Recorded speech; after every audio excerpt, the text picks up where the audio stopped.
begin the event shortly.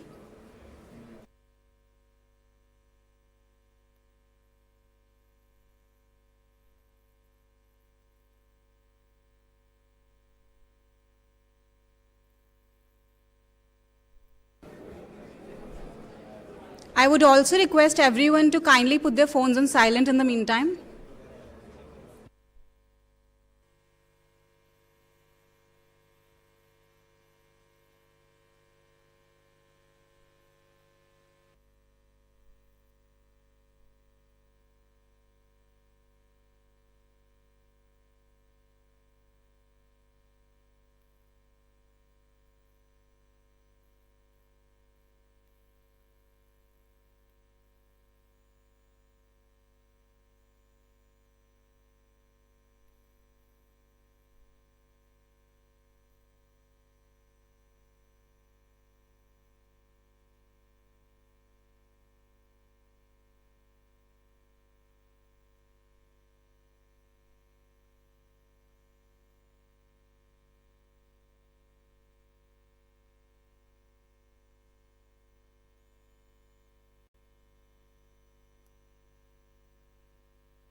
Good morning and a warm welcome to all.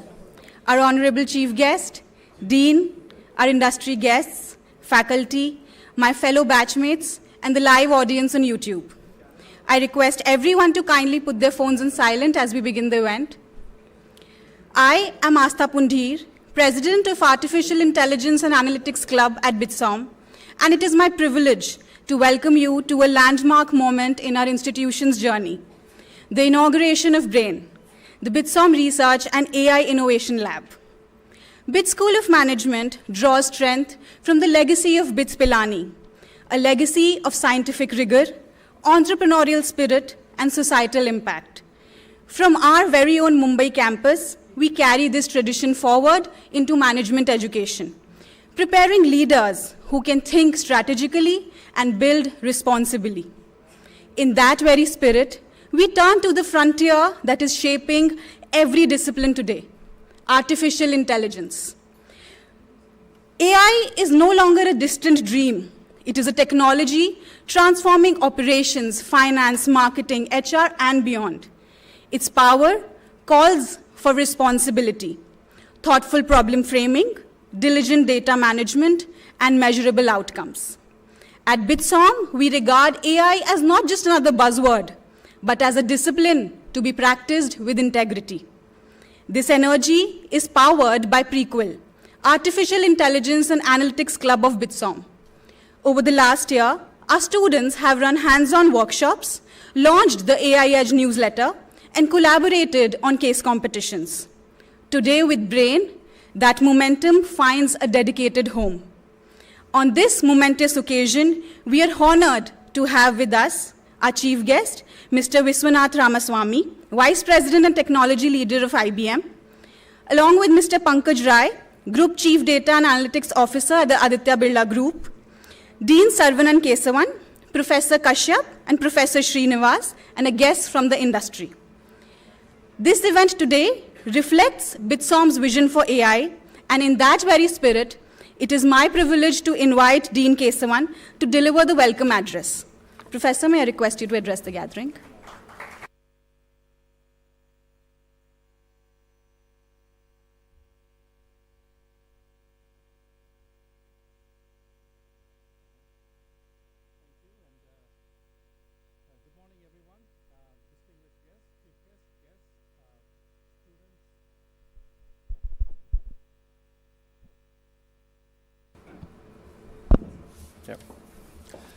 So good morning, everyone, distinguished chief guests, colleagues, students, and friends. Welcome to this important occasion. Today, we formally inaugurate BITSoM Research in AI and Innovation Lab, the BRAIN Lab. This is more than just the launch of a research center.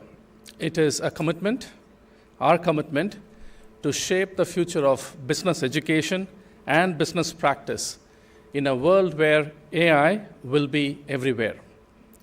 I have been in the world of business academia for almost 25 years, and I can say that I've never seen a disruption like the way AI promises to be. AI is transforming everything that we do, from the way we live, work, and lead. Already we are seeing AI is able to diagnose diseases more accurately. It's able to optimize supply chains and enable new forms of creativity. For business leaders, AI offers a chance to solve problems at a scale and speed that was unimaginable even a few years back. For example, if you take the application of AI in banking sector, we are now able to identify, detect fraudulent transactions in milliseconds over millions of transactions. In the retail sector, which I closely do research on, we are able to analyze billions of transactions, make decisions on pricing, inventory, and several other, and optimize the supply chain in general very quickly. These are things that would take months, even just a few years back if you try to do these things, right? So our vision for the BRAIN Lab is to harness this potential through research that matters to industry, teaching that equips our students for the jobs of tomorrow, and outreach that ensures AI serves society and not just shareholders. Now, but having said that, let's just pause a little bit for reflection. With every wave of innovation, there comes responsibility. AI, while AI can do such remarkable things, it can also do many other things on the flip side, which is it can widen inequality, it can displace workers, and it can even entrench biases if we don't demand transparency and fairness. Innovation and technology are also subject to incredible hypes, right? And we've seen that history, has shown lots and lots of examples of those. I don't know if you remember, 10 years back, 3D televisions were supposed to be the in thing. We were all supposed to, it was going to change the way we watch televisions, and all that happened was people realized how funny they look wearing those 3D goggles at home, right? And for those of you who are familiar with Segways or the Google glasses, those were all technologies that were supposed to revolutionize transportation, or how we walked around, and none of those technologies actually became successful. But AI, on the other hand, I think it's fairly confident it is going to be successful, but there are several challenges, and as part of the AI research that we are going to do, and as well as teaching, we want to focus on both the positives and the negatives of AI. One of the big negatives of AI that we are actually seeing these days is that the predictive algorithms that are being used in AI are found to have systematic biases, right? So global companies that have employed AI for hiring, for example, have found that they systematically preferred men over women, right? It's not because of any explicit discrimination, but because their training data set tended to have more men than women, right? And closer home to, in India, for example, there are anecdotal evidence how fintech algorithms tended to be biased against poorer rural borrowers because of the differences in digital footprint of those rural borrowers compared to urban borrowers. Right? So AI is subject to those kinds of different biases. And even if AI did not have any of these biases, and I'm sure technologists are working rapidly to overcome some of these biases, there is another important challenge for management that I've been involved in with almost 10 years of my research, which is that building technology is one thing, but having management adopt it is a whole different matter. Right? So I have been involved even before I went into PhD, I was working for a supply chain company where we would deploy a lot of these algorithms in companies, and almost for every other implementation would actually involve vice president or CIO who signed off on $1 million deal to implement the algorithms. So technically the organization has actually adopted the technology. But then when you actually go and implement it, you realize that the planners are ignoring the recommendations of the algorithms. Right? So this is something that I've consistently seen over 25 years of my research. Most recently, I worked with a Fortune 50 company in the US, where again, management spent millions of dollars implementing machine learning technologies in order to improve supply chain decisions. But then, when we looked at what the planners were doing, we found that more than 70% of the decisions from the machine learning tools were being ignored. Right? So AI adoption, especially in the management sphere, is ripe with lots of different challenges, and it's very important for especially you folks, the MBAs, and to be aware of those problems and figure out ways in which you can overcome them. So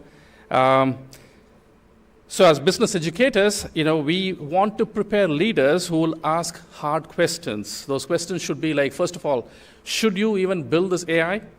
If so, who is going to benefit from AI? And third is, who's going to be left behind? Right? So the BRAIN Lab will not shy away from these questions. In fact, this balance between excitement and caution, between possibility and responsibility, is really where I think the work lies for us. Right? And how do we go about doing that? There is going to be 3 important pillars of the AI lab. First is teaching, second is research, and the third is outreach.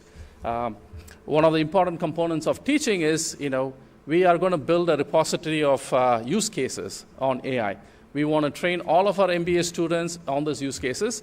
And as I was talking to our chief guest a little bit earlier, our goal is to shrink the distance between theory and outcome, right? So we don't want, MBA education can't simply be about theory. It has to be directly related to outcome. And the traditional way of doing that is through case studies, right? So case studies, was one way in which the business school pedagogy has been built on for years. But now with AI, we see a fundamental shift. I see a fundamental shift. I think we need to use more use cases, which allows the students to not only understand the theory, but actually see how to implement that in real world.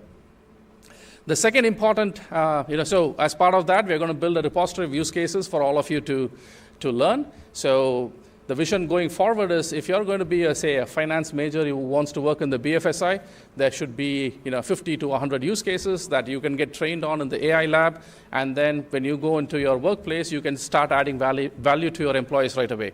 If you want to get into manufacturing or retail, similarly, there are going to be specific use cases for your industry that you will be trained on, along with the business fundamentals that are very important as well. Right? So that's a vision going forward in terms of teaching. Now, second aspect is research, and that's an important part of any top business school. So we don't want to just be knowledge disseminators. We also have to be knowledge creators. And as part of that, we hope to work closely with industry, identify the problems, and through the help of our faculty members, work on those cutting-edge problems and try to understand how to solve those. So in other words, we want to make sure that we not only want to write case studies about what industry is doing, but also lead the industry by doing relevant research. The third important aspect of the lab is going to be outreach.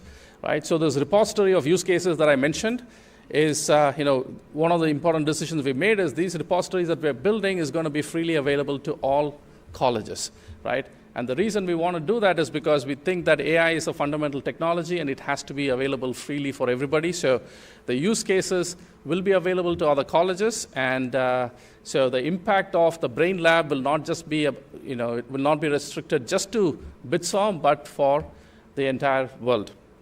Another important aspect of the outreach is one of the another initiative is to build an AI accelerator program, and we are going to be working closely with a Silicon Valley company that is going to help us build the accelerator program through which we will, get AI startup companies from India to go through this program, and hopefully our mission is, in a few years we will pick, we'll be able to build the next big unicorn, right? So those are the three big aims. One is to do teaching, research, and outreach. So just my closing thought, and none of this can be done in isolation, right? So we need to work closely with industry partners. We need to work with faculty around, and as part of that, we have an incredible, list of global board advisors for the AI lab. So these are faculty members from Harvard Business School, University of Chicago, University of Michigan. We have some of our, industry practitioners from ADP, the chief AI officer from ADP, and that list is growing. So we hope to build a strong relationship with global faculty members as well as global companies and Indian companies to ensure that there is a vibrant atmosphere that we create here for our students to learn and grow. Okay, so with that said, just want to leave you with a final thought that we want to ensure that the future of AI is not just about being intelligent, but about being wise. So, thank you.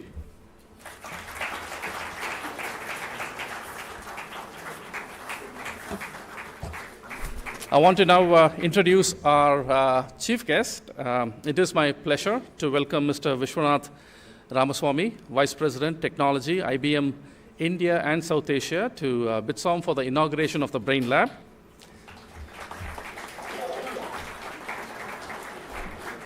Mr. Ramaswamy leads IBM India and South Asia's sales for cloud, security, cognitive, server, and storage, and heads key areas including hybrid cloud, data platforms, AI, security, blockchain, and IoT solutions.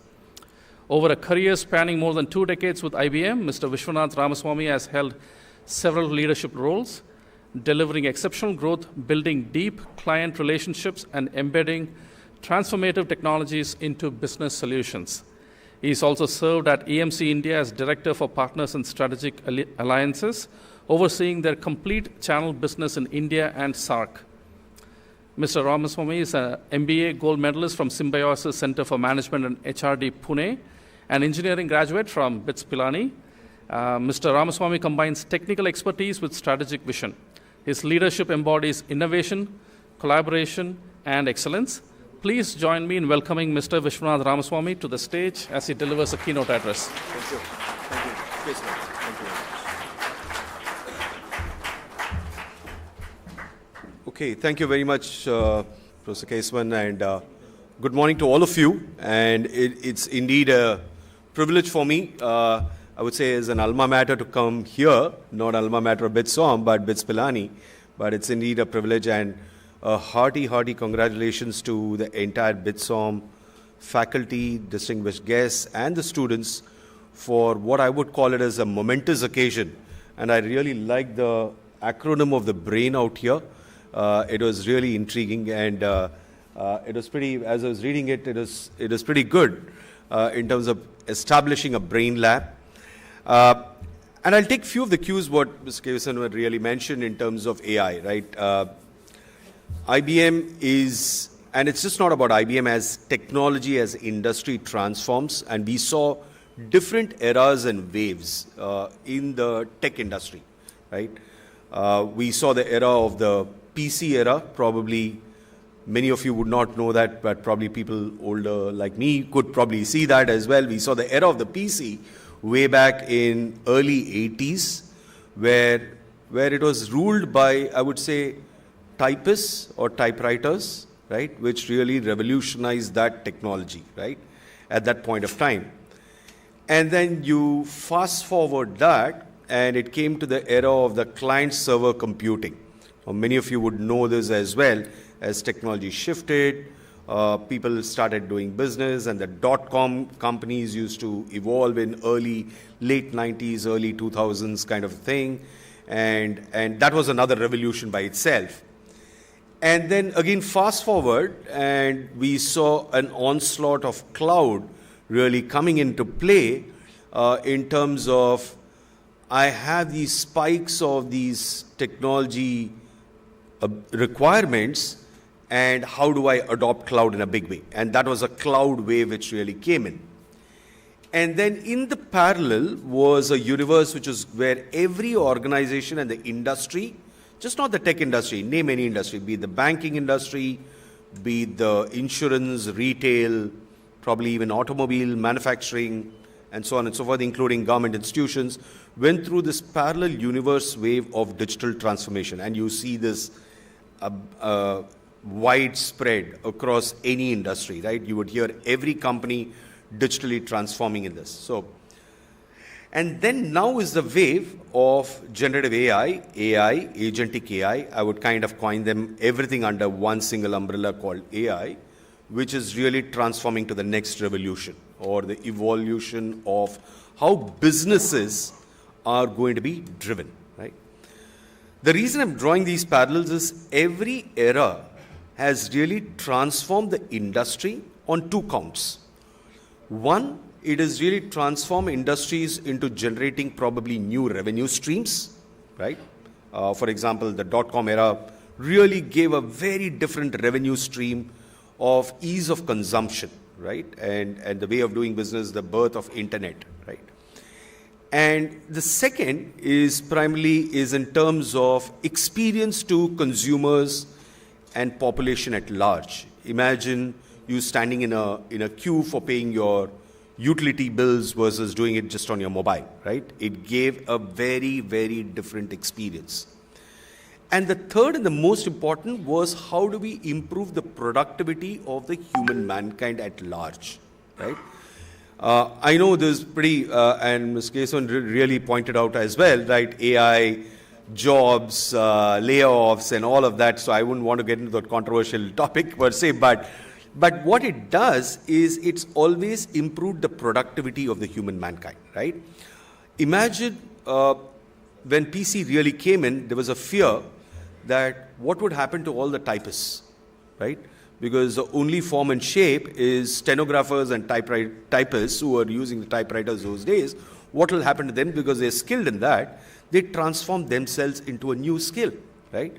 What would happen if the dot-com had not been there or the e-commerce platform not been there? What would happen to a lot of other providers or the skilled employees who are doing the job manually? What would happen? They transform themselves, right?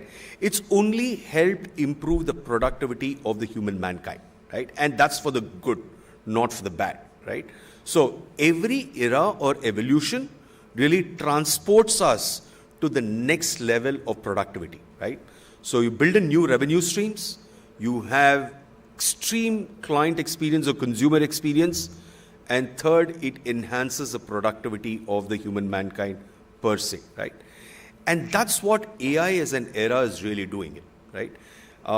As Mr. Kesavan said, I was chatting up with him earlier as well, and with Mr. Uday as well, probably last week, a couple of weeks back, is how do you really translate this technology into a desirable quantified outcome for the industry, right? How do you really say before you do a particular task, can AI do this task for you, right? So that you could spend your productive time in much high quality work and AI would do the job for you, right?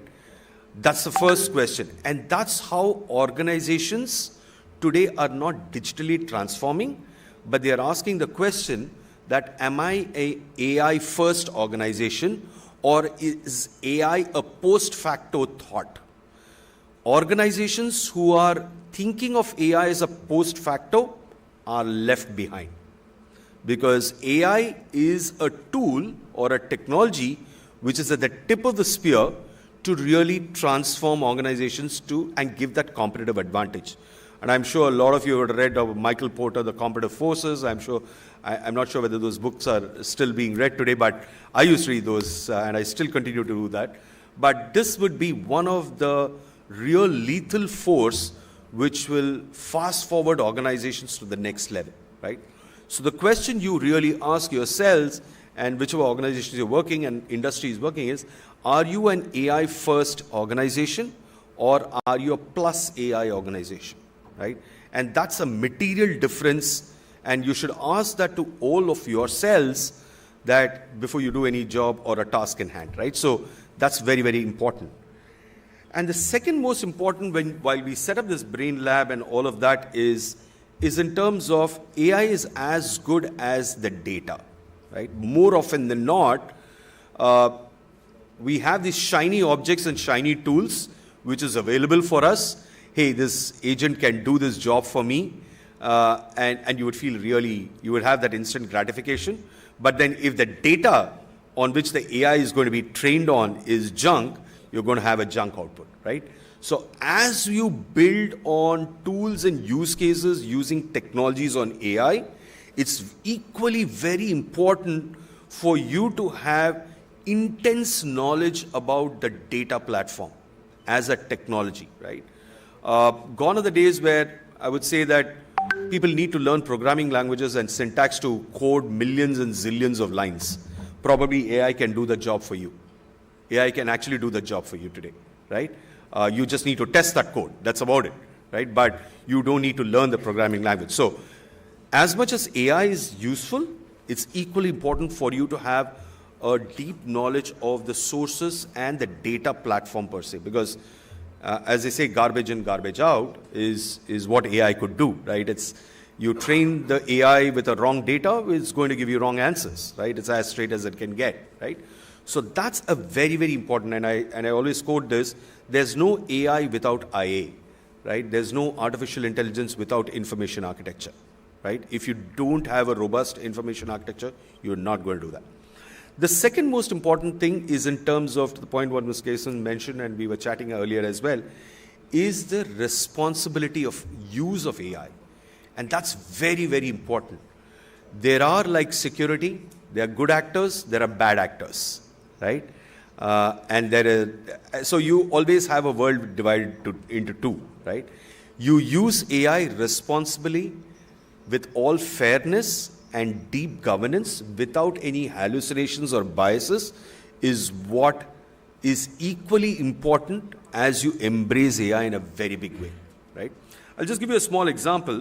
One of in the banking industry, the regulator really, we were doing one of the pilot with one of the banks, saying that why don't we build an agent for disbursing personal loans for a particular bank without any human intervention, right? So we kind of building an agent for this particular bank, and we said that, okay, you require all these forms and inputs and fields and financial statements to decipher whether he or she should be approved of a particular loan. If yes, what should be the amount, right? So it's as straight as it can get, right? With zero human intervention, right? So how do and it's not a chatbot, but really talking to the agent and trying to see. And we kind of, the regulator was interestingly saying that, okay, let me give you two use cases. One is a male and one is a female. And the financial statements being exactly the same, that they drew exactly the same salary, exactly same income, probably the same organization they were working with, but one was of a different religion than the other, and one was single and the other was divorced, right? With the financial statements and everything, what does the AI agent really tell? Does it approve for both or doesn't it approve for both, right? And if it says it's approved for one and rejects for the other, the question the regulator was asking is, can you explain, and that's where the explainability of AI really comes in, why did you reject the other person when the financial records of both the individuals are exactly the same? Exactly the same. Because end of the day, when a bank is approving a loan, it largely goes by the financial records and bank statements and the capacity to repay, right? That's the fundamental of a disbursement of a loan, right? But there are other factors also which really kick in when you approve a loan, because you want to see number of dependents of that particular individual, and so on and so forth, which probably will not come in the bank statements and the income pay slips, but it comes through other qualitative factors or basis which they would approve or reject a loan, right? So that was one thing where the regulator really asked that if you're able to explain that this is the right answer, and if you're able to trace it back of why you rejected this form versus the other, in spite of the financial statements being the same, that is responsible AI. So as you go through building use cases out here in this lab, it's equally important to build a governance framework around what you're building, right? Because the world of tomorrow will be dependent on this, right? So it'll be truly dependent on this in every walk of our life, right? So, and that's really, really critical. And that's where ethics, you could call it by different names. You could call it by AI governance, you could call it by ethics in AI, you could call it by responsible AI, unbiased AI. These are different jargons which industry typically uses, but that's a very, very critical thing which really needs to come in. In conclusion, in summary, what I would really say is, as you embark on this journey and leveraging these labs, it's important that every use case that you build is solving some business problem, right? We are not building a shiny toy because the toy is looking shiny, but is it solving an industry problem? It could be anything, right? It could be as simple as, I've got so many profiles and resumes coming into an organization. Can an agentic AI really filter through all these profiles and match it to what my requirements are, rather than me screening physically, manually each one of the profiles? Is it solving a problem? Is it solving a problem of productivity? Is it solving a problem of cost? Is it solving a problem of a new revenue stream? Are the areas which each one of you, when you build use cases, you should answer those questions. Otherwise, it generally tends to become a bit of a theoretical exercise, but not really applicable to the industry, right? You may not solve world hunger, but as long as you solve hunger of few people, that also solves a problem, right? So when you build a lot of these MVPs, pilots, or use cases, you will hear all of these. It's important that what is the problem you're trying to solve, right? And as long as it's ethical, responsible, and unbiased, yes, that's the approach and that's the direction you should leverage most of these labs. Within our industry as well, we have used AI in a very, very big way, right? And closer home within IBM, and I'm sure a lot of you, I was talking to the faculty as well a couple of weeks and as late as a few minutes back as well, is we have deployed AI in our own organization, right? And mind you, it's publicly available on the website as well in our annual reports within IBM, that we deployed about 5 agents across 5 domains, right? One was HR, one was supply chain, one was finance, one was incentives for sellers, sales, and the last one was for our ecosystem, for our business partners. We saved in the last 12 to 15 months, we saved almost about $3.7 billion in productivity gains by deploying these agents, right? Today, I would say that if I were to, or for that matter, my organization was a 500-member organization, if I were to really put this AI, and I used to have almost about 20 HR professionals, probably now I have 1 HR professional. Right? Now, the question is, the next question is, what happened to the balance 19? Yeah, they've been reskilled, rebadged, and moved into higher productive jobs, right? And it's really saved a lot of, enormous amount of time and the experience to the employee significantly, right? The need or dependence on an HR professional, I'm just giving one example, is minimized. Our supply chain runs completely on AI agents today across the globe. And imagine for a company which is as diverse with different laws of land, regulatory norms, if we could do that, probably the sky is the limit, right? So once again, congratulations to all of you and Mr. Kesavan and the entire BITSoM faculty and the management team for a momentous occasion on this BRAIN Lab. Really excited about this. and look forward to seeing many, many use cases germinating out of here, which could help the industry at large. And I thank the entire BITSoM faculty for having me here. It's indeed a privilege for me, and wish you all the very best. Back to Mr. Kesavan. Thank you.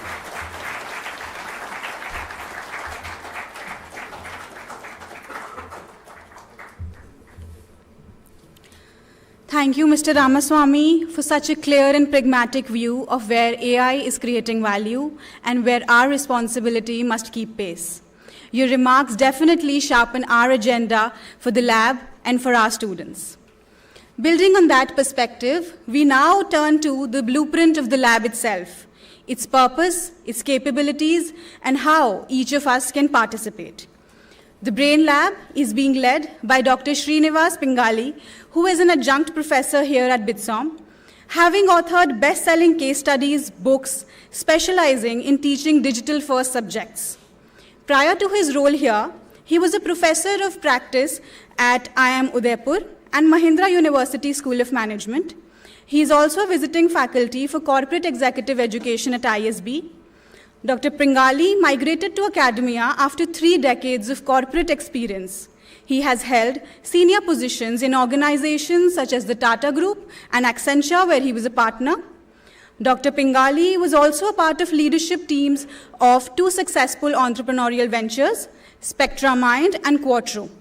He is also a co-founder and strategic advisor at Avika Mind Health. May I invite Professor to introduce BRAIN, the AI lab, and outline the roadmap ahead.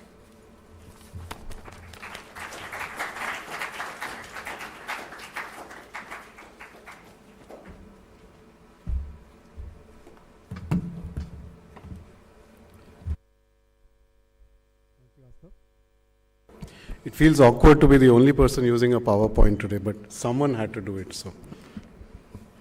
So first I'd like to thank our chief guest for his inspiring talk. And I think what I really liked is that IBM is not just talking the talk, but walking the walk by actually implementing a lot of things that they're offering to their customers. So that's very inspiring. And we were having a discussion with him earlier to this. We look forward to partnering with you on helping us build some of the use cases, which is a focus for the lab itself. Okay. So about 5 months ago, I got a call from BITSoM asking whether I can join BITSoM and start an AI lab, and didn't make sense to me. I said, I'm faculty, what am I going to do with a lab? That too in a business school. And actually declined the offer. And then I had a long call with Dean Kesavan, who explained the vision of the BRAIN Lab, and I think that's when it struck me that something like this is as relevant to a business school as it is to, say, an engineering school. And I'm glad I came on board. It's been an exciting 5 months to get the lab up and running. This is not the end of the journey, by the way. This is really the beginning of the journey. We have a long way to go. So I'll just spend a few minutes and give you an overview of what we are trying to do at the lab. I know Dean Kesavan has covered some of this, but just to kind of summarize. So in terms of the vision, it is really about applied artificial intelligence, because a lot of you, especially the students, came and asked me saying, but we are not computer science we are not computer science graduates, so what are we doing with AI? I don't think AI is anything to do with computer science graduates anymore. AI is present everywhere. Everybody needs to know it, whether in finance or marketing or operations or HR. So it's as relevant for a business school as it is for an engineering school. And our focus is really to be the hub for all AI activities in BITSoM.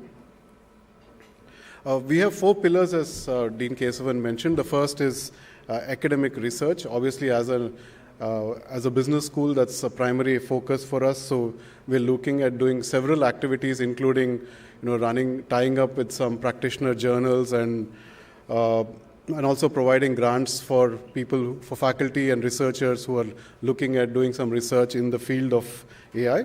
Of course, one of the key activities, as already discussed, is to build use cases.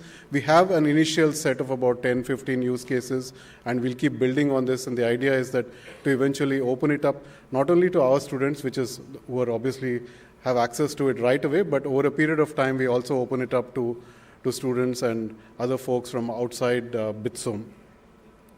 The second pillar is education. So we are working with faculty to create several courses that will be available for our students. I think many of you have already enrolled in a program right now which was an elective and that has become a core course, and then there are several other courses coming up this year.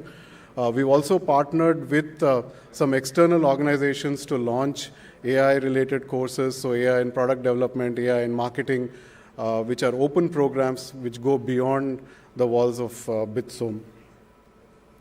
Experiential learning, this is one of the key focus areas of the lab itself. So in terms of applied AI projects, we also have a course on agentic AI projects. We're looking at working with the AI Club to have a national AI product contest sometime early next year. So again, a lot of activities to keep the AI excitement going. And finally, the fourth pillar is to tie up with both corporate as well as government organizations, semi-government organizations, and to participate in public policy around AI.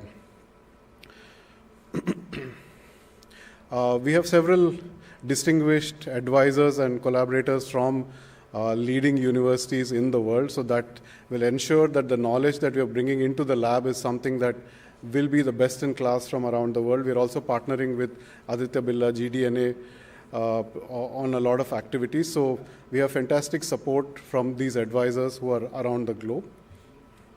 In terms of infrastructure, a lot of bullet points here, but essentially to start with, we have about 60 GB of GPU.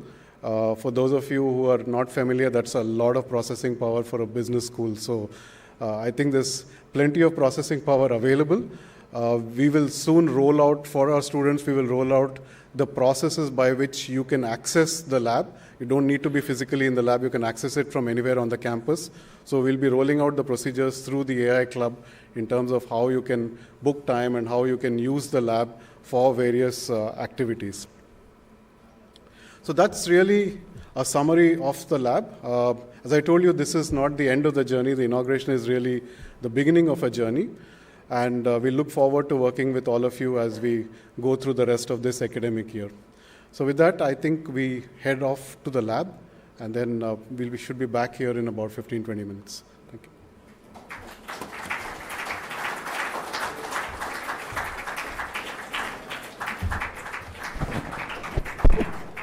Thank you, Professor, for laying out the purpose and roadmap of BRAIN. And now is the moment that we all have been waiting for. We will now proceed to the BRAIN Lab for the formal inauguration.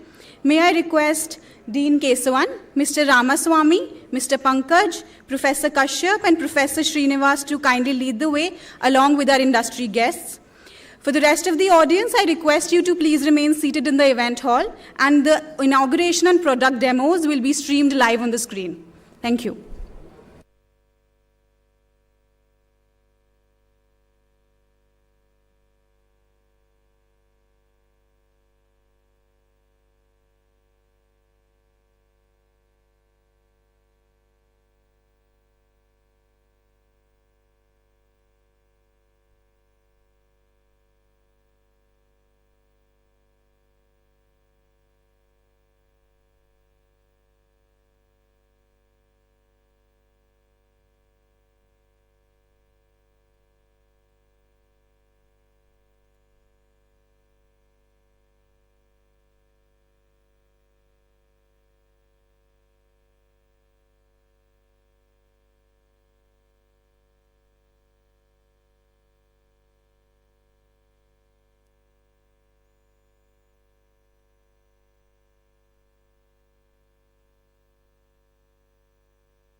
Hello, sir.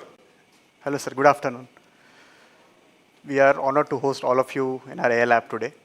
As Srinivas sir has already shown you the 4 pillars of AI lab, we just want to show few use cases in experiential learning. So these are the sample cases where we will be showing few amongst them, starting with an analytical project,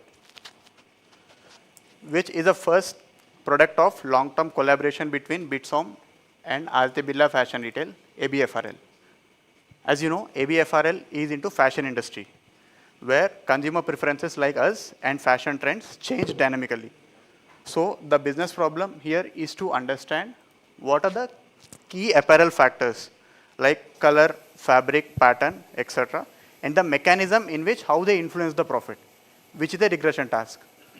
To answer this question, ABFRL have shared the data of their top brands like Peter England, Alan Solly, etc. To start off our analysis, we have used data of Alan Solly.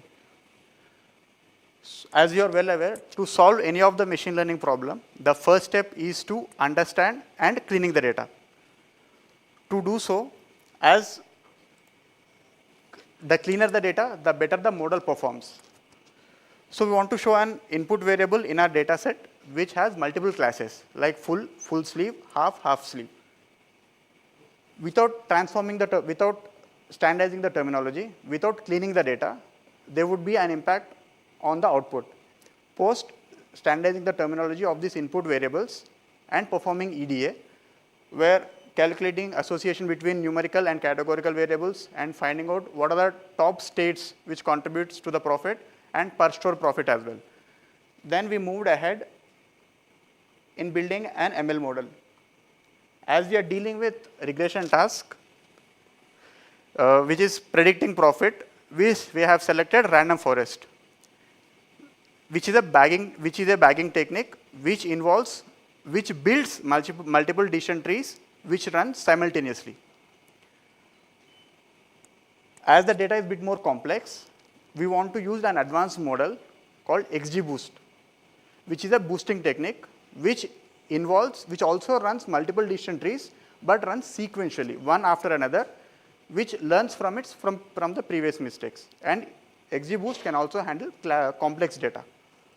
Post arriving at the results, we want to step up further. Rather than predicting profit, we want to classify whether the style would be successful or not. So converting complete regression task into a classification task. To do so, we have built an internal matrix where 70% weightage is given to rate of sale and 30% to gross profit. Later on, we used another model named CatBoost, which is categorical boosting, especially designed to handle the data set which has more categorical variables. Post arriving at the results, we did not stop there. We know business implications go deeper than the accuracy of the model. So we want to bring the fine balance between precision and recall. What if misclassifying a successful style as unsuccessful, which leads to limited allocation of funds, loss of revenue, and customer base as well. On the other hand, misclassifying an unsuccessful style as successful, which leads to over-allocation of funds, piling up of inventory, and the cost, which is a major error, especially in the fast-moving fashion industry. Later on, we also used F-beta score, which is an advanced version of F1 score, where we can use proportional weights between precision and recall. So, and we arrived at a significant results. To summarize, this ML project is not about building a black box model. We want to use ML in business decisions. And we also created a case study which should be shared with the students for their analysis along with the remaining data sets in the further. So that's all about a machine learning project. My colleague Sumant would be taking up with upcoming cases. Thank you. Hello. So as my colleague has said, it's really a pleasure again to reiterate to host you. So starting with the analytics, you have seen the analytics division, what has been done, the ML model. Now let us move on to the hands-on projects. Now today's hot potato is agentic AI. Everybody is talking about it. So we have made a demonstration on that, a pilot version. So before that, let us take some time to just imagine how a Monday of a procurement team in an industry, manufacturing industry starts. Thousands and thousands of mails will be flooding into their inboxes, different suppliers responding to different quotations and different tones and textual structures. So imagine a human being sitting there. He or she will be expected to read through each and every mail, understand the intention, maintain a separate log of it, extract the details, and even respond to them. So this task, we can all agree that it is reasonably impossible. At that point is where this agentic AI will come to help us. So framework-wise, this is linked to this.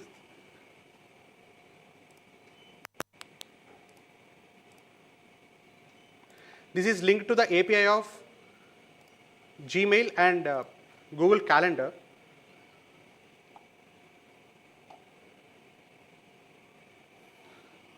And LLM-wise, it is based on GPT-4o and 4o mini. We are taking the help of LLMs of those models.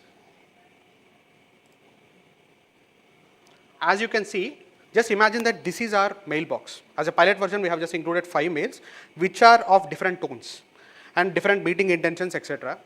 So let me show you. So we are going to process the first 5 mails. So holistically, this is designed to read each and every mail, understand the intention, and fork it into one of the 3 buckets. Complete quotation received, partial quotation received, any new business connections or interest shown by any supplier, potential supplier. In that sense,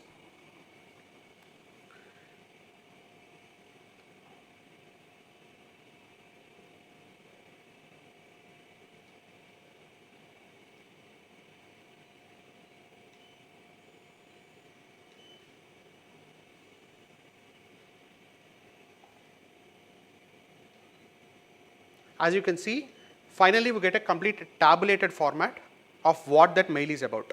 So most of the case, we will not be bothered about the noise in the mail. So we are only bothered about what the important variables related to it is like lead, unit price, quantity, etc. So it tabulates the personal details of the sender along with the details related to us. Above this layer is the layer that is dedicated to identifying the meeting intention. It is not bothered about mail language, so it reads whether there is any meeting intention or not. Meeting intention is a spectrum. Lower end it will be as casual as shall we meet, to the other end of spectrum being very specific, on September 24th shall we meet at 3:30 p.m. So it is designed to handle comfortably the whole of the spectrum. So, and apart from that, the cherry on the top is, it is even designed to handle out of business hour requests and conflict of calendar. So as you can see,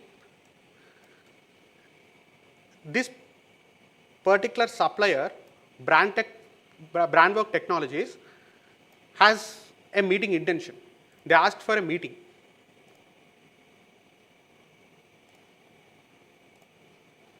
But the question is, they didn't mention any time or date. So it said there is no time of meeting mentioned. Likewise is the case for remaining things. So above this layer is the layer called this instructions tab. And this is the heart of the whole thing. So there are pre-designed prompts to respond to each of these buckets. But the question is, what if we want to add more customization or more tailoring that is to be done? In this instructions tab is not only advanced in the sense that it can add the textual aspects which we are interested, but it can actually manipulate or reschedule the meetings. So let us see. This particular company called VNK Steels Private Limited has requested a meeting at 2 p.m. on 14th.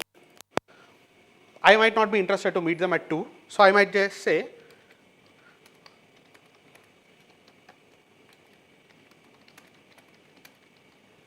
so this is my message.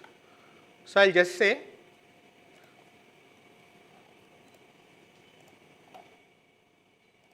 now it designs an auto reply and sends a reply to them. So as you can see, it just makes an apology saying that we are unable to attend at the scheduled time. And 14 September 2:30, we have scheduled a meeting. A calendar invite has been sent. So in this, as you can see, this includes even the capacity to schedule the meeting, which can be cancelled at our will. So this is the case of it. Coming back to the regularity, just imagine if one person takes 3 minutes per mail to read it and write the details, it will be around 2.5 hours to read just 50 mails. And take a step back. now we have to even reply them. So just imagine a 200 mails sitting, and we are not able to pace up with the flow in which they are inflowing. So this is going to be very useful in that case. So this is the use case we have in the sense of agentic AI. Now, let us move to the other buzzing word now, which is computer vision. So give me an opportunity to show that. It's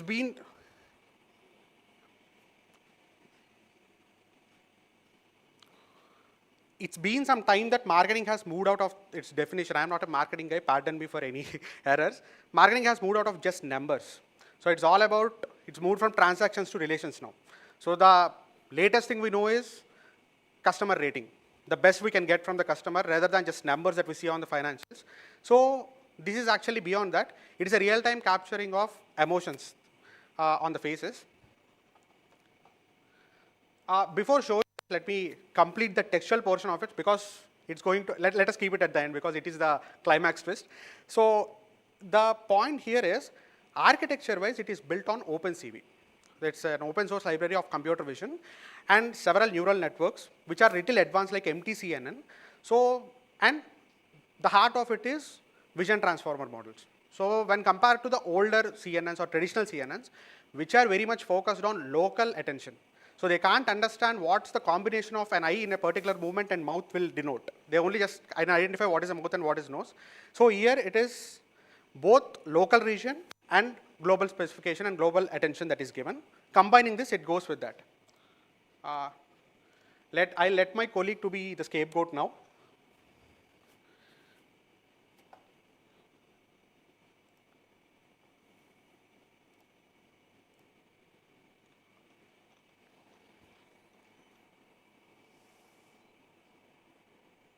It's a much heavier model, having around 3 or 4 aspects. Even there is an inclusion of media pipe and open source from Google regarding the posture detection.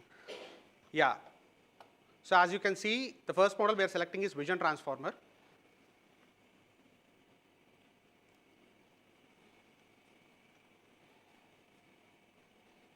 As you can see, so this is the real-time capturing of it. So, Rohit, did you like the food that we ordered yesterday?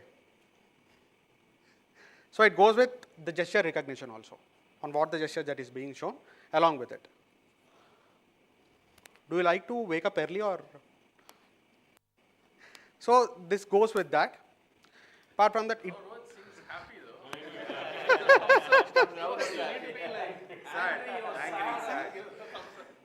So actually, the point where there is a diversion between what they are showing and what their expression is, which can show that they might not be truthful in what they are seeing.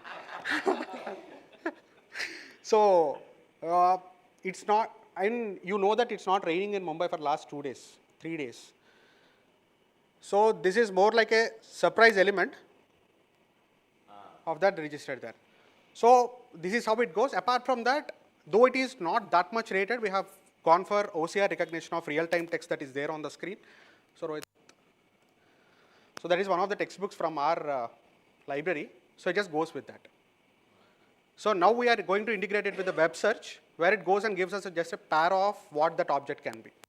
So business implications wise, I don't think you people are just thinking. Consumer behavior leads to emotional intelligence, and it's been a long time that marketing has recognized this. So the first and foremost, which we thought of is a product demo room. In the first, people who are looking at the product team, what is the expression that they are giving? Are they being influenced by the hierarchical structure, or they are okay with it? So that is the first point. Apart from that is the student attention in the class. Sorry guys, student attention in the class. So those are the use cases we have, some of the use cases.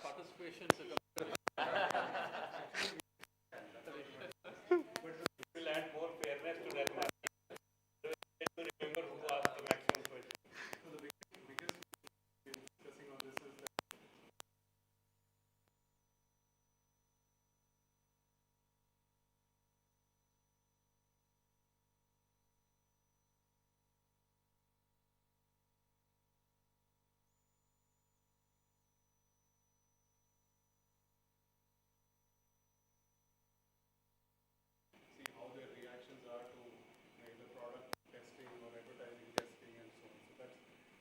also in terms of retail placements. Correct. So, when somebody walks into a retail store, there's a lot of science that goes into where products can be placed and how people interact interact with those products on the shelves.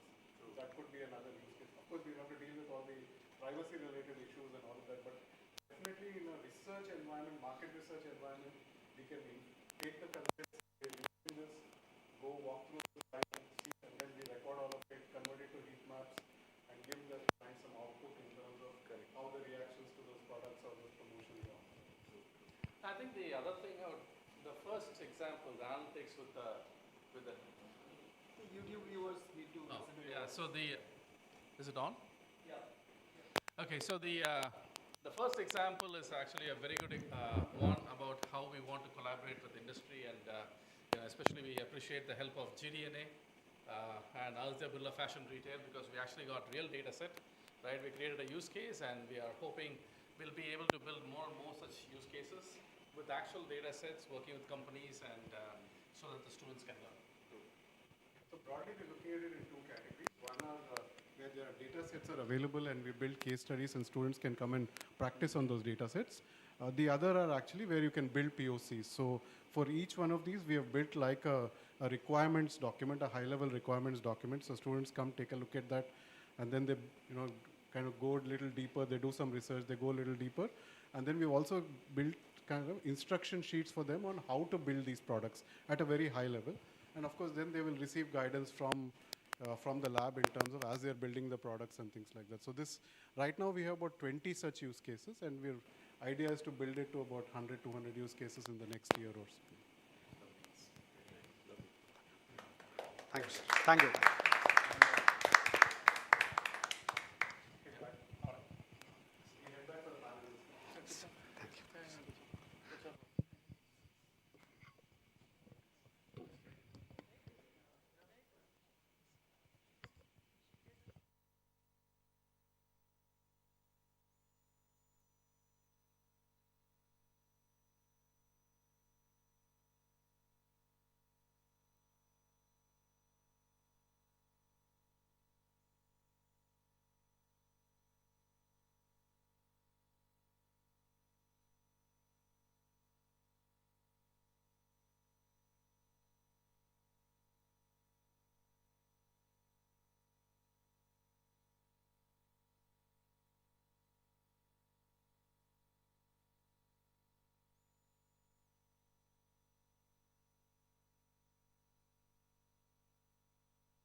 I request everyone to settle down as we resume shortly.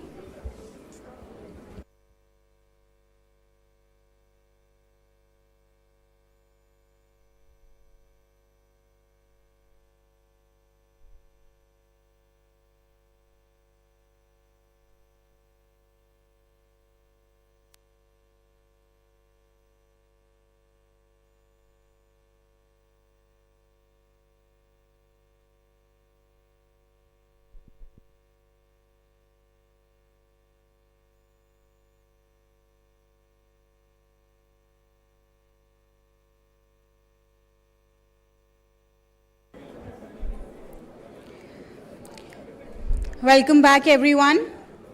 The BRAIN Lab now stands formally opened, and these demos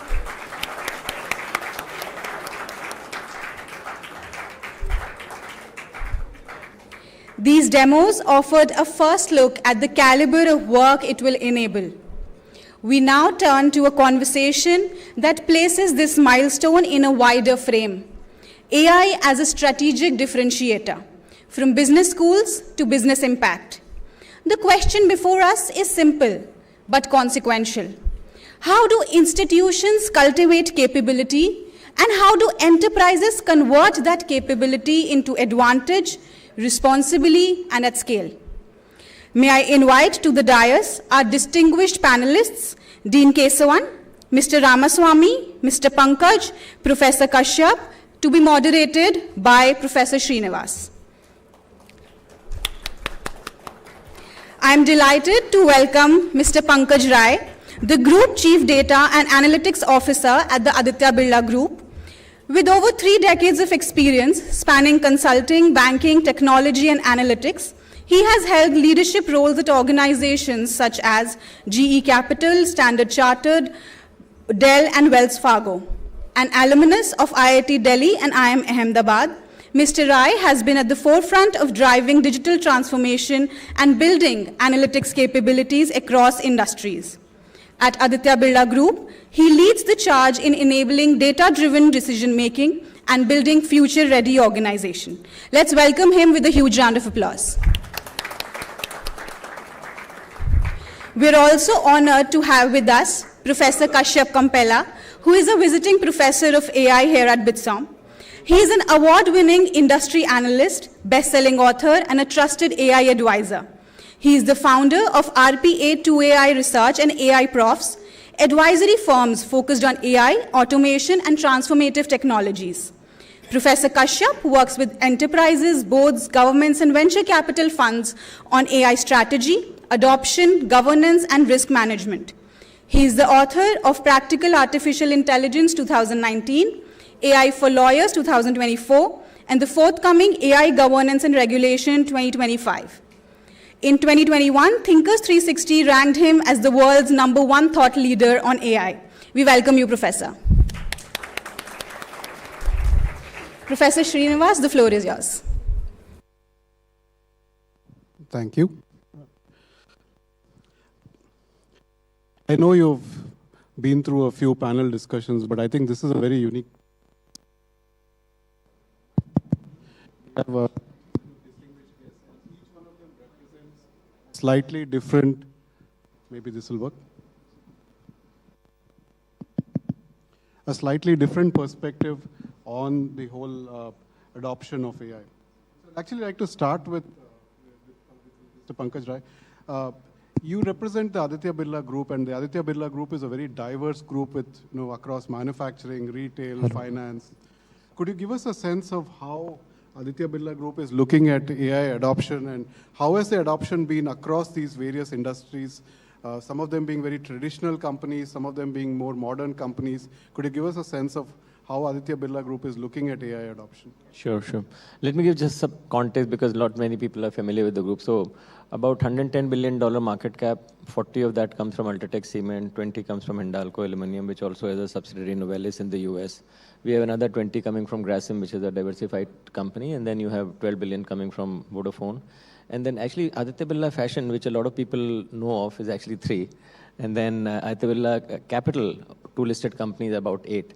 So largely the consumer-facing businesses are less than 10% of the overall market cap. So it's good to know that perspective because many times it's not very obvious when you are coming from the outside. So I've been there 4 years. We are a central data science team, and our job is to help best practice sharing, bringing new practices, because every group company is an independent public listed company, and they act on their own. So we are more like a think tank, like any other corporate function. So that's where we stand. So my journey with the group has been about 4 years. I think the way we started was the awareness on the manufacturing side was very low. You know, consumer sides is sort of generally aware of it and they're doing something what they're doing. And since they were the large part, we started going there to say what's going on in cement and aluminum and whatever. So aluminum, 30% is electricity or power consumption cost. Logistics is 30% in cement. You know, so you have to figure out which are the big levers driving those businesses. So we went ahead, met people across groups, tried to show them what can data science, ML, AI can do for them, and started doing use cases. Couple of years of use case development, and then, you know, you have to productionalize it in their environment. So then we realized just doing use cases and POC is not enough. You have to also develop the data engineering muscle to productionalize those models across 70 plants in Ultratech or across several different plants in Hindalco and so on. So initially, while we started with data science models, then data engineering muscle started to get strong.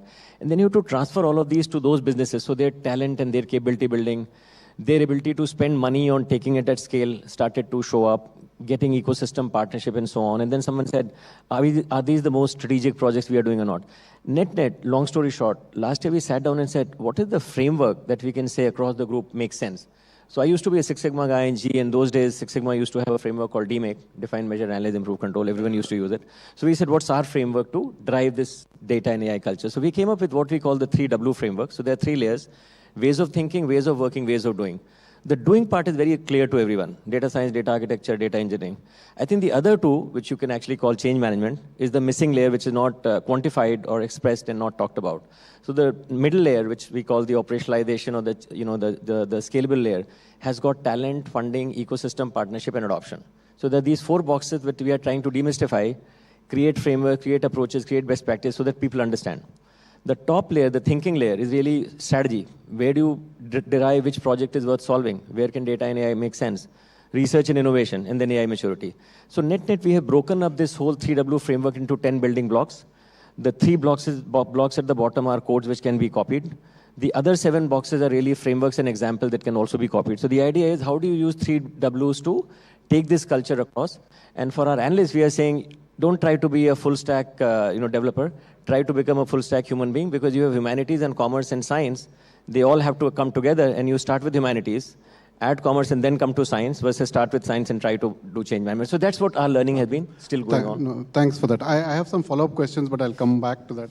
Mr. Ramaswamy, your team deals with several companies across the country, right? So one of the, I guess, criticisms of AI is that it's very infrastructure heavy and there's a lot of capex spending. How are companies, doing their ROIs? How are they looking at financial returns with these intense capex spendings that is required to deploy AI? Yeah, it's a great question, right? So fundamental, if you look at the whole stack of AI, while it's a misnomer that yes, infrastructure hardware is a pretty expensive piece, but then that can be lightened up as well, depending upon the stack what you use and for what purposes. More often than not, we kind of get into this mode. If you look at inferencing of a model, right, you don't require very high capex or an infrastructure requirement, right? It's as minimal as it can get to the extent, and I wouldn't want to kind of, with all disclaimers that I don't promote one LLM to another, right? Whether you look at ChatGPT-4 or DeepSeek or Anthropic or any of the OpenAI, each one has got its own response times, right? So that's the inferencing part of it, right, which is at the edge. But customers and clients and organizations are looking at an ROI of, again, to the point what I made in the morning, is either is it checking one of the 3 boxes. Is it going to generate new revenue streams because of which there is an ROI? Or is it going to enhance my customer or consumer experience because of which I may probably get repeat business? It's more consumerish kind of a thing.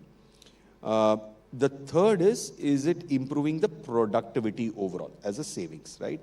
If it checks one out of the 3, preferably all 3, then you have a clear ROI setup, again, there's again a myth that an automation, they relate it to an AI. Both are very different, right?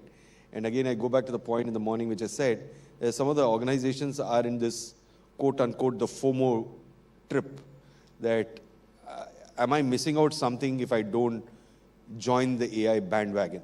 Probably no, right? You're probably better off sometimes because your organizational needs may not need an AI, right? Probably a more robust automation is more than sufficient for you to do it, right? But there's always a fine line which you have to draw, which organizations slowly started realizing that what is an automation can do a better job than an AI, and probably an AI can do a better job than what an automation can do, right? But the ROI is pretty much defined. And today, it's just not the business owners or the CIOs. It actually goes into a board discussion of what is the return on investment if I deploy AI, right? It is not about, oh, this was being done by 10 people, now it can be done by a machine, right? So do I save that 10 people? The answer is no. The answer is, am I giving an enriched experience? Am I giving better retention of my client base? Am I going to get repeat revenue streams and so on and so forth? So ROI is important, but it's again a myth that infrastructure is a big component of it, right? A large part of it, you can do it on the cloud as well. You don't need to own that infrastructure. Correct, thanks. I in fact want to build on something, and Professor Kashyap, the question is for you, right? So about 5 or 6 years ago, there was this whole buzz about RPA, right? And again, the jury's out, but a lot of people said that it didn't meet the hype that was built around it, right? How do we ensure that the same thing doesn't happen to agentic AI and AI, that whatever, that it actually, companies are able to take it through to execution and see the benefits from that? That's a great question. And before I start answering that question, a big thanks to all the students who've showed up to make this a big success. So thank you for that. So I'll answer this in a slightly philosophical manner because technology, a big business model of the technology is really about this hype. Like you throw a lot of technologies on the wall and see what sticks. So that has become the characteristics of the technology industry for the last 15 years or so. We've seen different waves of technology. So it's a $1 trillion question, what is going to happen to this wave of AI as well? So I want to build upon what Dr. Saravanan said in his speech, which said AI should make us not intelligent, not just intelligent, but also it should make us wise. So I'll want to tie that to that. So there is a lot of wisdom to be gained from older classic texts about new technologies. So there is a philosopher king, very popular, called Marcus Aurelius, about 1900 years ago. So he's very well known for his book called Meditations, which is like a Stoic philosophy. Stoic means what do you do about things that are not in your control. This is going to come in handy for our students pretty soon. So Marcus Aurelius has this thing which he said, when you wake up in the morning, tell yourself. So I wrote a small thing which says, which is sort of parallel to that structure. So this is related to the state of AI, what should our expectations about ROI, different technologies should be, which is, when you wake up in the morning, tell yourself, the AI I engage with today will be astonishing in power, but driven by both brilliance and greed. It is overhyped and underregulated, and careless in deployment. It will promise transformation while enabling exploitation. It will simplify truth while amplifying bias. But I have seen its real potential. The tools that can uplift, extend thought and enhance creativity, democratize knowledge. And I know its flaws reflect our own. So I won't reject it, nor respect it blindly. So like all powerful tools, it demands judgment, and that's what we are trying to teach our MBAs out here. So question everything, use with clarity, and build with conscience. So that I think is a powerful framework. And yes, ChatGPT wrote it. Thanks for that. So Professor Saravanan, question for you, right? What role do you see non-engineering schools playing in building AI in the country? I mean, obviously, BITSoM, we are on the journey, but could you share your larger vision in terms of, there is this whole thing that AI is computer science, right? But it's actually a lot beyond that. So if you could share your vision in terms of how other schools, other specialities, whether it's law or design or business schools, what role can they play in building out this AI mission in India? Yeah, I think that's a great question. Probably would take a lot of time to fully get into all the depths, but I would say a few things that I want to highlight.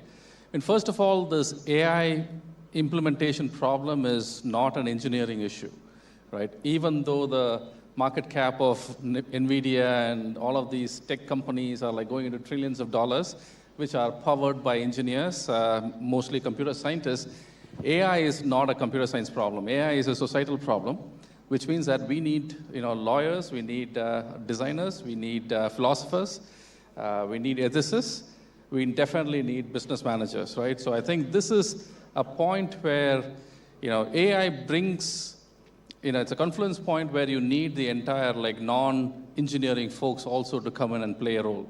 And clearly because of the issues that we talked about. And the second thing I would say is that many business, for example, has been a lot of our business education has been very quantitative, analytical in the past, right? And I think that kind of favored a certain type of student. But now what we are seeing with AI is that you still need to you need to have an analytical bent of mind, but you really don't need to actually get into the nitty-gritties and be able to solve a theorem or the proofs. You don't need to do that. But you still need to have a quantitative bent of mind and interest in understanding how to apply yourself. And if you can apply yourself, then you have a ChatGPT tool that will actually teach you like you're a 5th grader, right? So, one thing I do feel is we've actually reached a fork in humanity. I think it's never been easier to be lazy and stupid, and it's never been easier to be learned and wise. And you can use ChatGPT brainlessly, and then and you would know which path you're going to take. On the other hand, you could actually engage with ChatGPT, and you got the best tutor right there in your phone who can actually make you much more wise. So I think this democratization of knowledge and education means that it's actually, to a large extent, the playing field has been leveled, and this is good for everybody, I think. All right, thanks. Interesting you say that, but 40 years ago, or 45, that shows my age, when I was at the University of Illinois at Urbana-Champaign, they started, now that I think back, was an AI center, and they basically said that it was open to philosophers, biologists, sociologists. It was not restricted to engineers, right? So AI truly is a multidisciplinary field and not just computer science or coding. So thanks for that point. I wanted to come back to both of you gentlemen, right? So I guess as companies are looking at implementing AI, it is important to get the first use cases right, because that kind of determines the internal buy-in and also the employee buy-in in rollout of AI across organizations. Could you share your thoughts in terms of how do you identify those initial opportunities which will ensure that AI is successful and will be rolled out through organizations? So in our internal team, we were a new team and we didn't know anything. So I think the way we went about doing it was, we just went to folks who had a problem, and we didn't worry whether it was a deep AI problem or a simple analytical problem. We said, let's just start with wherever they have a problem. And over time, with patience, we went on to higher level stuff. So in general, the tendency of AI folks is that we will solve the hardest problem possible. I think what we've learned is you have to first solve the problem which is immediate, gain the trust, and overall iterate and then get on to the bigger problem, because then they will trust you. No one is going to give you your toughest problem first day. I think it was a hard learning. Initially, people were seeking all the big problems. They didn't get it, and then we said, let's just solve something. Let's enter them, and then later on more. So that is one learning we have had. Yeah, I kind of agree with Pankaj out here, right? So it's first to gain the trust, right? More often than not, it's a cultural mindset shift, right? Because there's always a fear that if this technology solves the problem, then every change has got a constant pushback, right? So the point what he made is, can you solve smaller, easier problems by use of technology? Maybe AI, may not be AI, could be something, but can it be solved by technology? If the answer is yes and it's solved, then you gain trust, then there's a cultural mindset change, and then you start embarking on larger stuff, right? So, because AI is where you integrate and collaborate with larger groups of people in an organization, right? It's just not restricted to a few, right? It's so interconnected. Got it. I was conducting a training program a couple of days ago, and for one of India's largest airlines, right? So, and one of them said that I had to implement a chatbot. I had no choice. And so I said, but did you really need a chatbot? And I said, no, not necessarily. But boss ne bola to kar diya, right?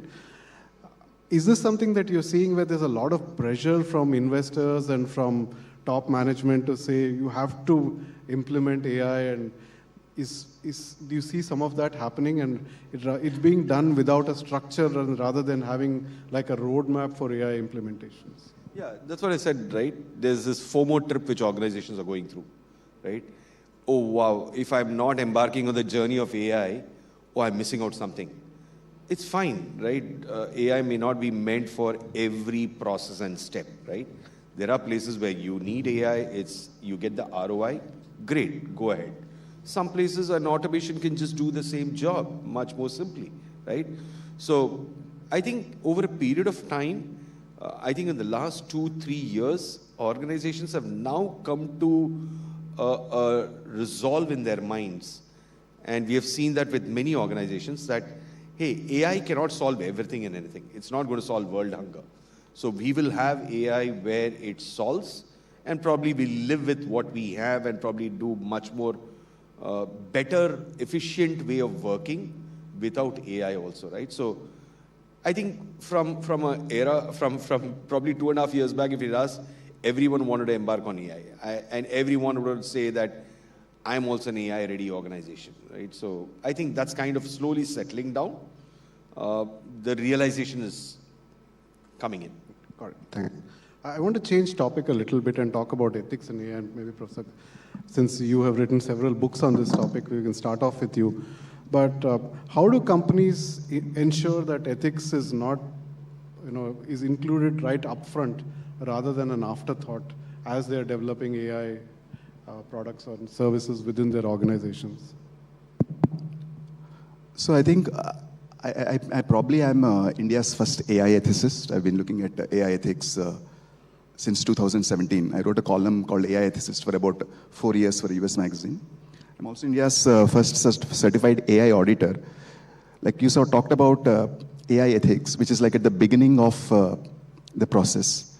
But AI auditors are at the end of the process who actually validate whether it complies to a stated principles, etc. But in general, the news is bad because I have dabbled in different facets of AI ethics for a long time. So it sort of becomes like there is a term in the AI ethics field called AI ethics washing, which means that when it is fashionable to say we are going to implement AI ethics, it has to be ethical, etc., everybody is going to say, yes, we're going to do it.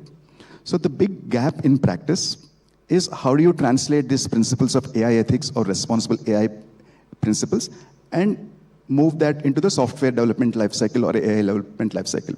For example, IBM has certain tools called FAIR ML, or there are tools for explainability. You talked about explainability. So there are tools like that, and we need more exposure and training on those tools. So how do we make it easier for the data scientists? So there is fascinating data, which shows that if you ask data scientists who are building the tools themselves, have you heard of AI ethics principles or responsible principles? What exactly means? So the awareness of data of AI ethics principles among the data scientist cohort is less than 10%. So it starts with awareness, and then there are a lot more tools like that, and integrate that into practice. And one more lever to this, sorry, I'm taking a little bit of time, but there needs to be carrots and sticks. So the European Union has a law called the EU AI Act, which mandates that there are AI systems that are classified based on the risk levels and risk categories. Certain high category risk things need to follow certain prescriptions, etc. So that if regulation has teeth, that will happen. In the US, which is the largest market, what we're seeing in the last 18 months or so, the US has a new AI action plan. And within and around some of the legislative efforts around that, There was even a proposal that we're not going to regulate AI for the next 10 years because it's a matter of national security. It's a matter of AI leadership is very important. So EU is taking the stance that we're going to very heavily regulate, while the US is going towards a different specific thing. So these larger factors are going to influence how AI ethics is going to be implemented on ground. Thank you. Good, thanks. Professor Saravanan, what role can academic institutions and academic researchers play in this whole area of AI ethics and responsible AI? I mean, I think, so the education.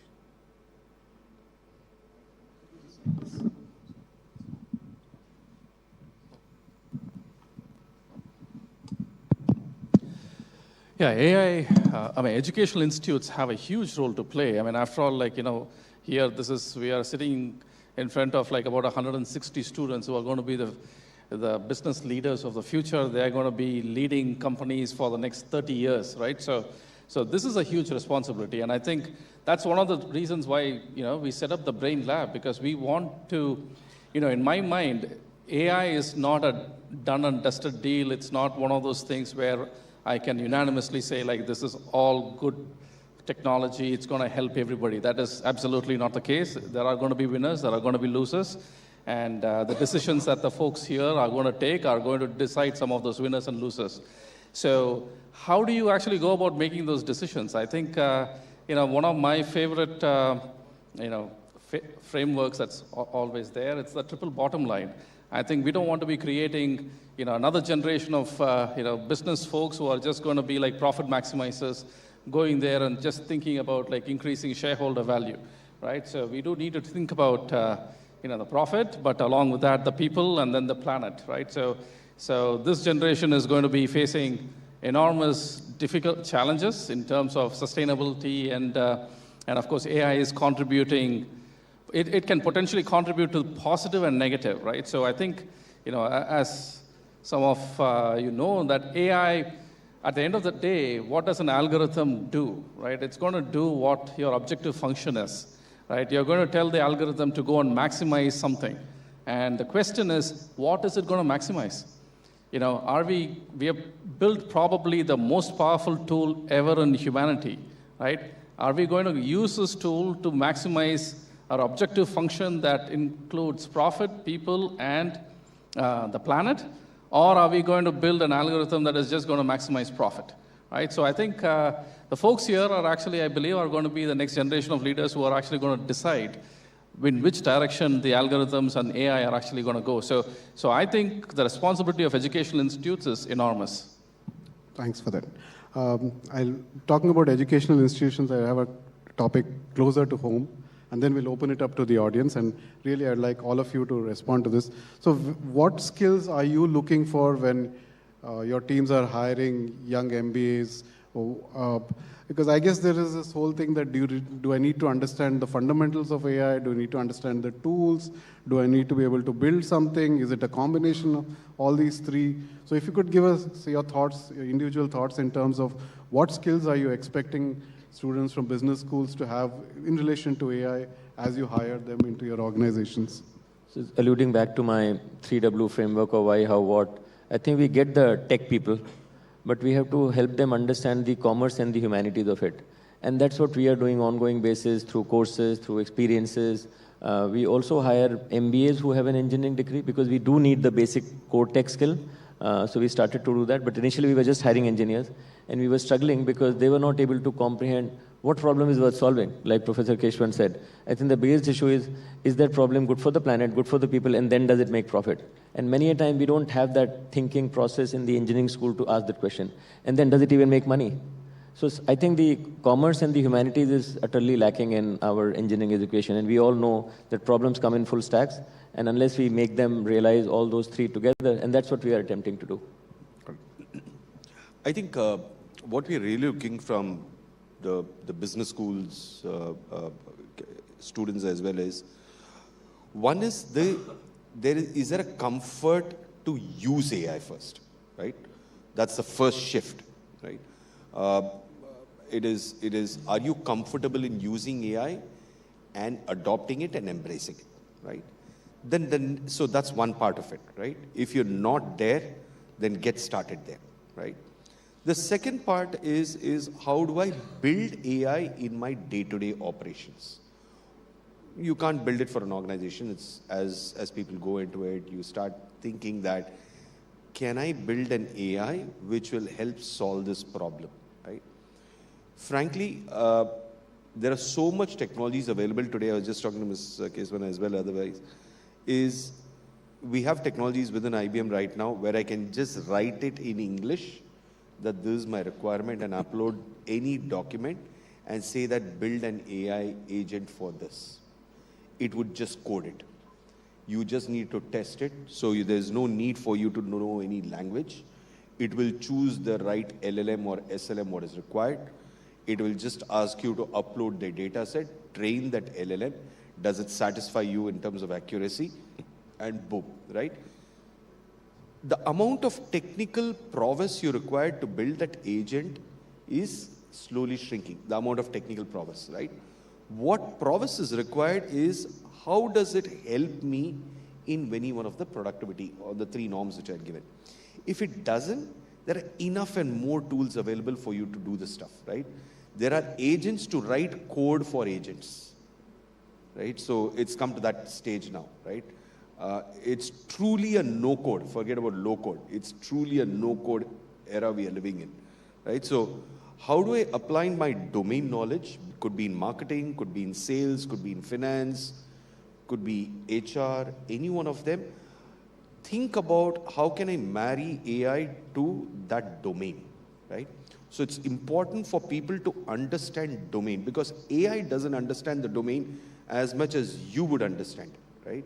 When we built HR in IBM, it was not built by the CIO or the IT organization.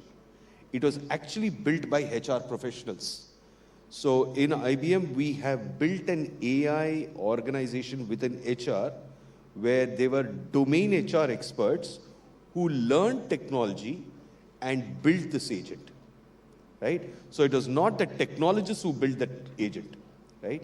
So it's important, don't forget, and I go back in time, probably when I did my engineering, there was a fashion at that point of time after engineering to an MBA, right? And I'm sure it still continues, I suppose.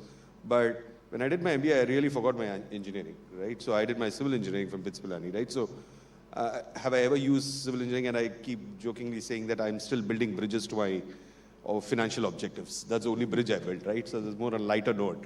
But the question is, now is the real test that if you're an engineer and an MBA, right, it's a real test of how you use your domain knowledge of engineering or that major of your MBA and apply AI to it. Right? So those are the 2 things. Great, thanks. So, yeah. So I think last year I would have said AI literacy, but this time I think for MBAs, AI fluency has become important. This is the 4th time I'm teaching here. And every year you see that the course is about 40 to 50% new. So we bring in new tools. So I think it almost has become a cliche to say the most important skill of this century is how to learn and unlearn and relearn. So that probably is what the industry is going to look for. Good, thanks. So with that, we'll open it up for questions from the audience. Yeah, just, can we pass the mic, please?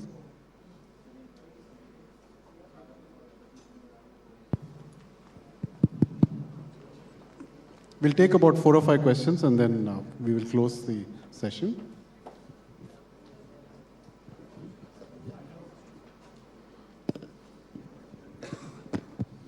I have a question to all the educationists as to how the role of education institutions is going to change with when we say democratized learning or knowledge, how the pedagogy is likely to evolve here onwards.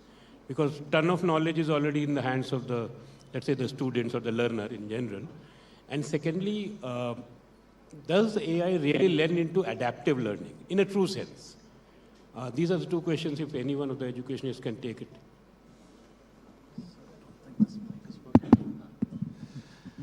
Yeah, I mean, I think my prediction, I think somebody said like it's actually on YouTube, so it's probably not a great idea to put a prediction out there, but anyway, I will do it. So I think education 5 years down the line is going to look completely different. I think, and I mean in a very positive manner.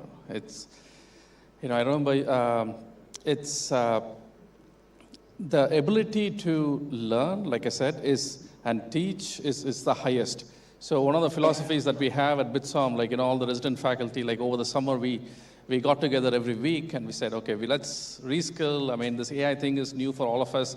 So every week we met, and the goal that we had for all of us is we went from teacher to student model to then it became a teacher to student plus AI model, right? Now what we need at BITSoM is a teacher plus AI teaching student plus AI, right? AI is, we cannot walk into the classroom thinking that students don't have access to AI or they're not using ChatGPT, right? I think just like, students can actually get a lot smarter with AI, I think the teachers can also improve their teaching with AI. And in fact, once you combine that with virtual reality and AR, I think, I remember when I was in the 5th grade, an example I give people, we had this whole butterfly metamorphosis, right? You have the larva, pupa, and I've seen those pictures in the textbook, and when I was really young, I didn't really, I was living in a city like Chennai. You get to see the butterflies. Where do you see the larva and pupa? And I would not even imagine what it was. And then years later, when I went to a butterfly farm, you could see all of those things. Now just imagine, if you have AR and VR, right, you could actually have an immersive experience for students. I can take them through a butterfly farm, show them all of those different things. And last weekend, the students actually, went through a difficult trip all the way to Mahad. They had a rough ride. Maybe with AR, VR, we can actually, I can have them sit here and take them through some of the best plants, industrial plants in the world. So I think education is poised to change. The way we are doing now is not going to exist. And this is, in fact, education is probably the most ripe industry to disrupt. Right? I think what we are doing now is an assembly line approach. Right? It's, we get a bunch of students, we put them in different classrooms, one after another, and instead we all know what is a better way of teaching, which is personalized education.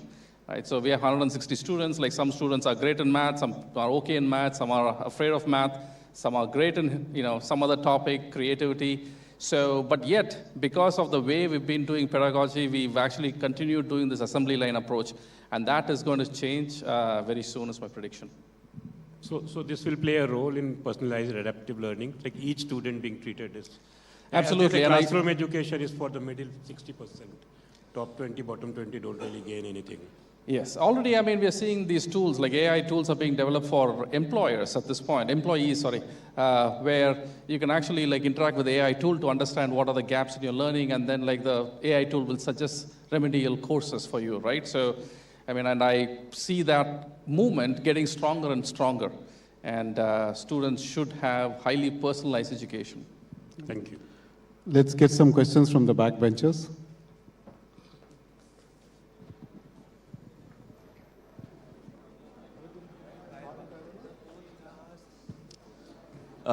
Thank you for the session, and congratulations everyone for this Brain Lab. And a question for the industry experts. We've seen in the class that only 5% of the projects that are being deployed in the industry using AI gain value. So just wanted to get response from you too as well about what are you seeing in IBM and Aditya Birla Group, that are the projects really being useful or not? Projects not getting adopted in isolation is not necessarily a bad thing. So some projects don't get adapted because, we are learning something. We tried something, it didn't work. So that's one reason, which I think is a genuine reason we should continue to do that. I think the other reason is not checking with the stakeholder on what they wanted. Many times, technical people get excited by technology and want to make a product thinking about that they themselves are the customers, and not imagining what the real customer wants. So I think the whole idea of product management, user journeys, customer empathy, some of those things are not necessarily taught very well in these courses. So if you were, I give the example of, UPI. No one was taught to adopt UPI. If you really make a great product, people will lap up and, bring the server down. So I do think there's an opportunity for people to think about the customer and the empathy, and in an agile manner, keep adding features and so forth. I think that's the best way to do it. But still some failure of adoption is possible because we'll experiment, and that's probably not a bad thing. Yeah, so you're right. There are a lot of opportunity, a lot of pilots and use cases which fail, right? And there's a recent survey In fact, that 5% has gone up to almost about 7-8% now, just for the records in a latest survey which we did. But more often than not, why they fail is for misaligned objectives or outcomes. Sometimes the expectation, you're not very clearly determining and quantifying it, and then you get into this hallucination that it did not work for you, right? Sometimes you have to really quantify what you want to get out of it, right? More often than not, that problem could have been solved with just an analytics tool, right? But then you took that project and said that I will infuse AI and it will give me a better output, is a misnomer, right? So you have to have a stated objective and not digress from that. If you don't do that, that's where projects really fail. That's one. Second, there are some experimental, right? There are few which are experimental in nature, and by the nature of being an experiment, they are bound to fail as well, right? But what we have clearly seen is agents which work on a very high-level schema of things, as I'd mentioned, whether it's HR, procurement, finance, sales, retail distribution. These are very common themes or domains which have worked at large, right? And they're easily adaptable depending upon the industry what you're in. Like, for example, he's an ABFRL, he has a lot of franchisee stores and company-owned stores, a large distribution setup, or could be an auto ancillary part, which has got a large supply chain. It works well. Only the data sets change, but the problem could be solved, right? So currently, it's still the failure rate or the success rate is improving, but then the most important thing is an aligned, quantified objective. Right. Any other questions? Can somebody take the mic there? Okay. Yeah. Hi, I'm Ishita. I have a question particularly for Mr. Pankaj. So, given the scale and the diversity of the ABG businesses, how do you build strong data governance, quality, and consistency across all the companies to enable AI adoption? I think this year we have taken up data, which is just the quality and the availability, as a big topic. Because you know what has been happening, and as you can imagine, initially there was enough enthusiasm to do things, and then we start going to scale and we realize the basic data structures are lacking. So I think what we are now trying to do is put enormous effort on just making sure that what is our approach to accessing data, having the right data lake, data quality checks, accessibility, so on and so forth. So to your point, those things are really not in good place in many places, because people have been working a lot at the surface, trying to do a few use cases, but now when they demand more deeper use cases, these things are getting exposed. So it's a big challenge and a big issue in the industry. I think it also doesn't get worked upon because it is a back-end problem. People want to get working on exciting front-end stuff, create something which the customer need. These are tough back-end problems. So it's hard to also sometimes get people excited to work on those problems because they want to work on a project which will quickly get the CEO's attention next quarter and get an award. So I think that's a challenge that we also have to deal with, but that's something we are trying to fix. Thanks for that. We'll take one last question and then. Minister to Pankaj, sir. Sir, so Hello. Sir, so I wanted to ask one thing, that how do you manage to balance the scale and speed in imposing AI-based solution in manufacturing sectors? We always say that, someone asks me, what's your AI strategy? What's your this strategy that I see? End of the day, I tell people it's basically the business strategy. AI is trying to put that business strategy on steroids, if you ask me. Trying to make it faster, smarter, better, all of that. So I think it's all about, let's take, aluminum manufacturing as an example. There's a lot of energy spent. If we create a digital twin of a bath and able to reduce energy consumption, improve product quality, that's our ultimate goal. So the goal is not to just make a model with this accuracy. That's a means to an end. So I think we look at everything as a business problem.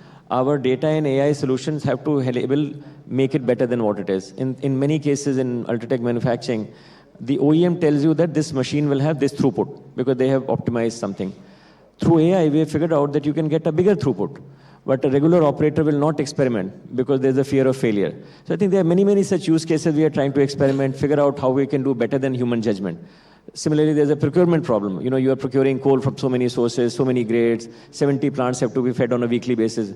Those can't be optimized in the mine. They are being locally optimized. So can you globally optimize it? So many of them require a much bigger process and mindset and process change, even organizational design changes. And those are the tougher problems. Like I think has been said before, that the technical parts are the easier part, the change part are the more difficult part. And that's where we all have to come in. Thank you for that. So just to summarize, I think it's been a very engaging discussion. I think clearly AI is here. I mean, that is a given. Yes, you know, there is still some AI skepticism, but I think the challenge is to overcome that and not get overwhelmed by the skepticism. So it's important to pick the right projects to start with. Like the panelists said, you know, start with the projects that are with the issues or challenges that are impacting your business. And you know, if you can solve those, then you know, a lot of the other issues get sorted out. We also had a good discussion around data, because data, end of the day, to scale AI, you need to have good data. And in legacy companies, that's a big challenge. You heard some thoughts in terms of how data can be streamlined, but though it does take time, you can't deny that. And then finally, we had a conversation around AI and ethics. We also had a discussion around what kind of skills companies are looking for when they hire business. So hopefully that leaves you optimistic that you are learning the right skills. It's not about the coding, it's about applying AI, finding the right use cases, knowing the domain, you know, whether it's finance or HR or a supply chain or anything else, and applying AI to that. So I'd like to thank the panelists for their time. And really appreciate all the thoughts that you shared with the group today. Thank you.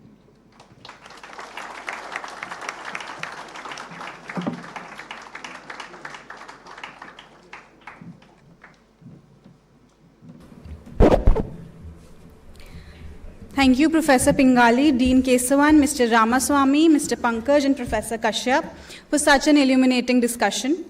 3 imperatives stand out: build capability, convert it into strategic advantage, and govern deployment responsibly.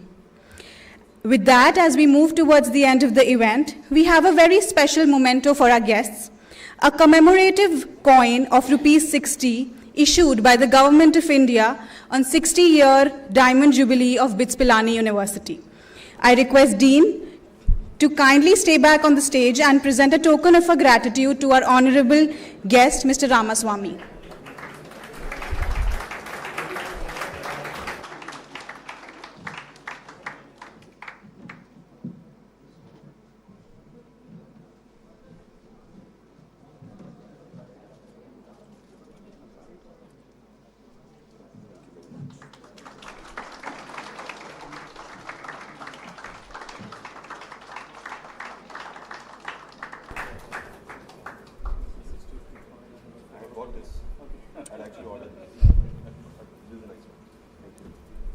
Thank you, sir. I request Dean to kindly stay back and present a token of our gratitude to our honorable guest, Mr. Pankaj.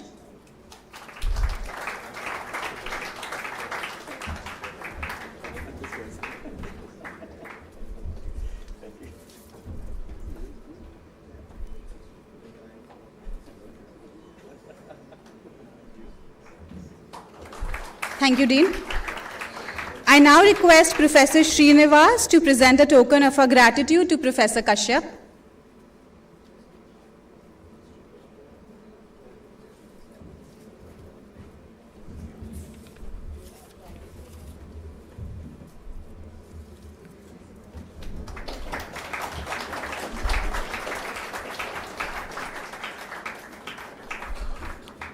Thank you, professors.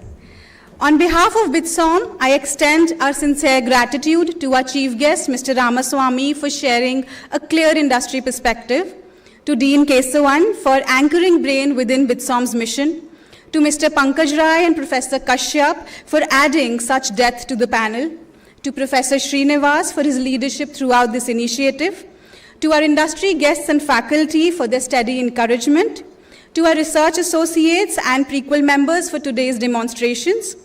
We are grateful to our BITSoM teams of marketing, operations, administration, and security, and our student volunteers for a seamless experience. To everyone present in the hall, thank you so much for your time and engagement. As we inaugurate BRAIN, this is just a beginning and not a finish line. With that, we formally conclude this day's proceedings. I would like to invite our guests for lunch and cafeteria and requesting the audience to remain seated as our guests leave. Thank you so much for being here and have a pleasant day ahead.